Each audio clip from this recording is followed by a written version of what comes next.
Flaying took a more minimalist approach. All it required was a sharp knife and expertise in human anatomy. This method of separating someone from their skin predated medieval times, with its use of stretching back to ancient Assyria. By the Middle Ages, it had evolved into something of a dark art form, with executioners developing techniques that would make modern dermatologists faint. In 1384, the details of the tools required for a proper flaying: an assortment of specially curved knives, hooks for gripping loose skin, and various sizes of needles. The knives needed to be razor sharp but not too thin. Durability mattered when you were removing nature's largest organ. Some executioners even developed their own custom tools, though these probably wouldn't have made it into any medieval craft fair. The process began with careful preparation. Victims would be thoroughly washed and shaved, medieval torturers understanding basic hygiene when it suited their purposes. The most skilled practitioners could remove the entire skin in one piece, starting from the feet and working their way up. Professional flayers developed their own specialties. Some preferred to start with the hands and face, believing this maximized psychological trauma. Others took pride in their ability to keep victims conscious throughout the process, a skill that probably wouldn't have earned them a spot in any medieval guild's annual achievement awards. One meticulous executioner from Florence kept the information about optimal cutting angles and skin tension.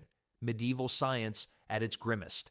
Victims would often be positioned facing mirrors, forced to watch their transformation. Some executioners would engage in casual conversation during the process, discussing the weather or local gossip while systematically removing their victim's outer layer. Cold chambers could cause the skin to contract, making it harder to remove, while too much heat risked the victim passing out too quickly. Some torture chambers installed primitive climate control systems, essentially braziers and water barrels, to maintain optimal flaying conditions. Medieval comfort control had strange priorities. The procedure gained such notoriety that it spawned its own specialized vocabulary. Different regions developed unique terms for various flaying techniques. The French had specific words for removing facial skin in one piece, while German executioners created compound words describing particular patterns of removal. Medieval linguistics took some dark turns. Professionally removed human skin had value in certain markets, particularly for binding books. One accounting ledger lists materials recovered from judicial proceedings as a source of income. The Venetian bureaucracy's talent for euphemism apparently extended to their torture-related revenue streams. The longevity record for survival during flaying remains a subject of medieval debate. While most victims died from shock or blood loss within hours, records claim some survived for days. There was a victim who lasted for 3 days, though historians suspect this might have been an exaggeration meant to impress visiting dignitaries. Medieval administrative reports apparently needed spicing up. Scholarly texts of the period contain detailed anatomical studies based on flaying observations. One medical manuscript includes drawings of skin layers and nerve endings, knowledge gained through the darkest kind of research. Medieval medicine sometimes advanced through thoroughly unethical means. Flaying earned its reputation as one of the most dreaded punishments in the medieval justice system. While other torture methods relied on sophisticated devices, flaying reminded everyone that sometimes the simplest methods could be the most terrifying. Speaking of terrifying simplicity, our next device proved that when it came to torture, sometimes the most effective tools weren't devices at all. Execution by boiling stood out as medieval justice's contribution to culinary horror. Unlike other methods that required complex machinery or skilled torturers, this technique needed little more than a large cauldron, a heat source, and enough water to fill it. The simplicity of the method made it disturbingly popular across Europe, especially for crimes involving poison or food tampering, a twisted sort of poetic justice. The legal framework for boiling executions received official recognition in England through a 1531 Act of Parliament. This law specifically designated boiling as the prescribed punishment for poisoners, making England the first kingdom to formally regulate human cooking temperatures. The act remained in force until 1547, though the practice continued unofficially in various regions for decades afterward. The law's meticulous detail included specifications for cauldron size and even the type of wood to be used for fuel. The logistics of boiling executions proved surprisingly complex.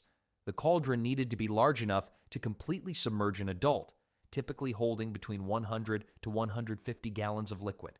Some regions used water, while others preferred oil, or even lead for particularly severe cases.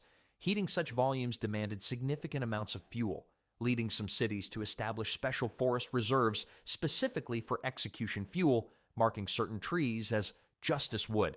Professional executioners developed specialized techniques based on the crime. Poisoners often faced slow immersion in gradually heated water, a prolonged process that could last hours. Thieves and murderers typically endured immediate dunking in already boiling liquid, considered a more merciful approach. There are also details on how certain crimes warranted specific liquids: oil for arsonists, salt water for pirates, and beer for those who committed crimes while drunk. Cities competed to develop the most efficient execution sites. Venice created a dedicated boiling chamber with innovative ventilation systems that prevented steam from affecting the executioner's visibility. Paris installed a sophisticated pulley system that could raise and lower victims with precise control. London's Newgate prison boasted a graduated cauldron with internal platforms that allowed partial immersion for lesser crimes. The economics of boiling executions revealed fascinating details about medieval justice. Different liquids carried different execution fees. Oil-based executions cost more due to the expense of the fluid, leading some courts to reserve this method for wealthy criminals who could contribute to their own execution expenses. Regional preferences led to peculiar innovations. French executioners developed a bouquet garni of specific herbs added to the cauldron, claiming certain combinations could extend survival times. German practitioners created dual-chamber cauldrons that could heat two different liquids simultaneously, though historical records suggest this was more about intimidation than practical use. Dutch mention experiments with various oils, including one execution delayed because the chosen whale oil had spoiled. The social dynamics surrounding these executions proved unique. Unlike other public punishments that drew rowdy crowds, boiling executions created more subdued atmospheres. The intense steam and heat naturally kept spectators at a distance, creating what one chronicler called a more contemplative viewing experience. Some cities even installed tiered seating around their execution sites, with premium spots further from the steam selling for higher prices. The role of cauldron keeper emerged as a specialized profession. These individuals maintained the execution equipment and developed expertise in temperature control. One surviving manual details the ideal heating patterns for different weather conditions, including adjustments for rain, wind, and humidity. The manual also contains the first known technical drawings of cauldron maintenance, complete with annotated diagrams of wear patterns and repair techniques. Cultural attitudes toward boiling executions varied across Europe. Mediterranean regions viewed it as a particularly appropriate punishment for maritime crimes, while Northern European countries reserved it primarily for domestic offenses. Eastern European courts rarely used boiling, considering it wasteful of fuel resources, except in cases involving food-related crimes. The practice eventually declined not from humanitarian concerns, but practical ones. The high fuel costs, complexity of proper temperature control, and maintenance requirements made it increasingly impractical as cities grew larger and execution rates increased. By the late 16th century, most regions had shifted to more efficient methods of capital punishment, though the threat of boiling remained in legal codes for decades afterward. While boiling alive demonstrated the medieval talent for turning ordinary objects into instruments of death, our next device would prove that true terror often came in small. The heretic's fork proved that when it came to torture devices, size didn't matter. This small but effective tool consisted of a simple two-sided fork, each end tipped with sharp prongs. What it lacked in complexity, it made up for in psychological torment, turning the basic human needs of rest and speech into instruments of suffering. The device's design showcased medieval simplicity at its most sinister. One end of the fork pressed under the victim's chin, while the other dug into their sternum. A leather strap around the neck held it firmly in place. The positioning forced victims to keep their heads tilted up and back, a posture that became agonizing within hours. Any attempt to lower the chin drove the prongs deeper into the flesh. Law records from the Spanish Inquisition reveal precise specifications for these devices. The optimal length measured exactly 8 inches, with prongs sharp enough to pierce skin but not deep enough to cause fatal wounds. There was a master craftsman's commission for 50 forks with explicit instructions about prong tip angles. Sleeping became impossible while wearing the fork. Victims had to maintain constant muscle tension to prevent the prongs from piercing their flesh. There was a prisoner who lasted for 3 days before exhaustion caused them to drop their head, driving the prongs deep enough to require medical attention. The attending physician's notes contain the remarkably understated observation that patient shows signs of sleep deprivation. Torturers would demonstrate its effects on mannequins, or more grimly, on corpses. One particularly theatrical interrogator developed a routine of accidentally dropping the fork repeatedly, forcing prisoners to watch it clatter against the stone floor while contemplating their fate. Different regions developed specialized variants. French models featured slightly curved prongs claimed to increase discomfort without increasing injury risk. German craftsmen added small weights to the center, making the device harder to balance. Spanish versions often included religious inscriptions on the handle, presumably for those moments when victims needed spiritual guidance about their predicament. The fork's role in interrogations followed a precise protocol. Questions would be asked slowly and deliberately, with interrogators often sitting just out of the victim's limited field of vision. Unable to nod or shake their head normally, prisoners had to develop new ways to indicate yes or no. There's this prisoner who blinked once for yes and twice for no. Medieval innovation born of necessity. Maintenance logs reveal surprising attention to detail. Prongs required regular sharpening, but not too sharp, a delicate balance between discomfort and danger. One custodian told about his detailed notes about rust prevention, including a special oil mixture he developed specifically for fork maintenance. His formula remains a mystery, though given its purpose, perhaps that's for the best. The fork gained particular favor among prison wardens for its ability to prevent communication between prisoners. Unable to lower their heads or speak clearly, prisoners couldn't easily plot escapes or share information. Professional torturers developed techniques for maximizing the fork's effectiveness. Some would place prisoners facing mirrors, forcing them to watch their own struggle against gravity. Others developed precise schedules for tightening and loosening the neck strap, creating a false sense of relief before returning to full tension. An innovative torturer installed small bells that would ring if the victim's head dropped too low. The device's economics proved remarkably efficient. Unlike complex machines that required regular maintenance and replacement parts, the fork's simplicity made it cost-effective. Treasury records from various prisons show them lasting years with minimal upkeep. One particularly frugal facility proudly reported using the same set of forks for over a decade, though they did note increasing complaints about rust. Time itself became the true torturer with the heretic's fork. Hours stretched into days as victims fought against their own exhaustion. Some facilities developed shift schedules for guards specifically to note how long prisoners could maintain their posture. These records, presumably intended for efficiency analysis, read more like endurance sports statistics.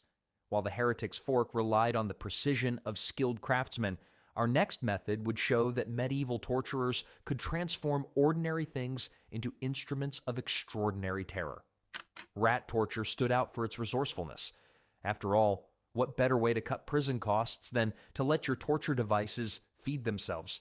The method turned one of humanity's oldest nemeses into an unwitting accomplice in the art of extracting confessions.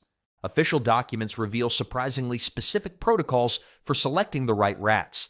Young, hungry specimens were preferred, with information detailing payments to professional rat catchers who specialized in providing specimens of appropriate vigor.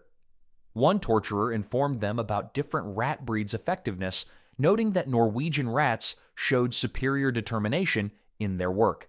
Some facilities even maintained breeding programs to develop more aggressive strains. The basic setup required minimal equipment: a cage, a few rats, and a heat source. The cage would be placed on the victim's body, usually the stomach or chest, then gradually heated from above. The rats, seeking escape from the rising temperature, would begin to burrow into the only direction available, straight into the victim's flesh. Medieval efficiency experts would have approved of this self-motivated torture system. The real artistry lay in controlling the heating process to ensure maximum effect without accidentally cooking the rats. One facility maintained detailed inventories of their animal assets, including feeding schedules and replacement rates. There's a quartermaster's formal request for more robust cages after several rats escaped, causing what he diplomatically described as administrative inconvenience among the staff. The same request reveals a complex food chain management system designed to keep the rats at optimal hunger levels. Spanish inquisitors preferred using multiple smaller cages rather than one large one, claiming this allowed for more targeted interrogation. German practitioners developed specialized cage heating systems with temperature controls, leading one administrator to complain about unnecessary innovations in rat management. French torturers added aromatic herbs to the cages, supposedly to encourage directional burrowing, medieval torture's attempt at aromatherapy. Italian interrogators experimented with different cage materials, eventually settling on a copper-iron alloy that provided optimal heat distribution. Simply bringing out the rat cage could trigger confessions from prisoners who'd heard stories of the procedure. An interrogator said with pride that his facility maintained a demonstration rat, presumably for promotional purposes. It also includes expense claims for keeping this rat pleasantly plump and visually intimidating.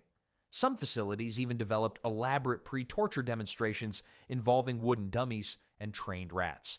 Training staff to handle the rat-based torture system required specialized knowledge. A surviving instruction manual lists essential skills including proper rat motivation techniques and cage temperature optimization. One section specifically warns against naming the rats, suggesting some torturers had developed unfortunate attachments to their tiny assistants. The manual also includes troubleshooting guides for common problems like insufficient burrowing enthusiasm and premature rat exhaustion. The economics of rat torture proved surprisingly complex.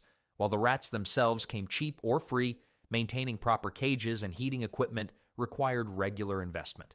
Quality control presented unique challenges. Rats needed to be replaced regularly as they became less effective once well fed. One facility developed a rotation system complete with rest periods for their rodent workforce. The procedure's reputation spread far beyond its actual use. Rumors circulated about specialized rat training facilities and secret breeding programs for more efficient torture rats. While these stories were mostly fiction, they contributed to the psychological impact. Some regions even developed elaborate mythologies around particularly successful rats, attributing them with almost supernatural abilities. Professional rivalry emerged between practitioners of different torture methods.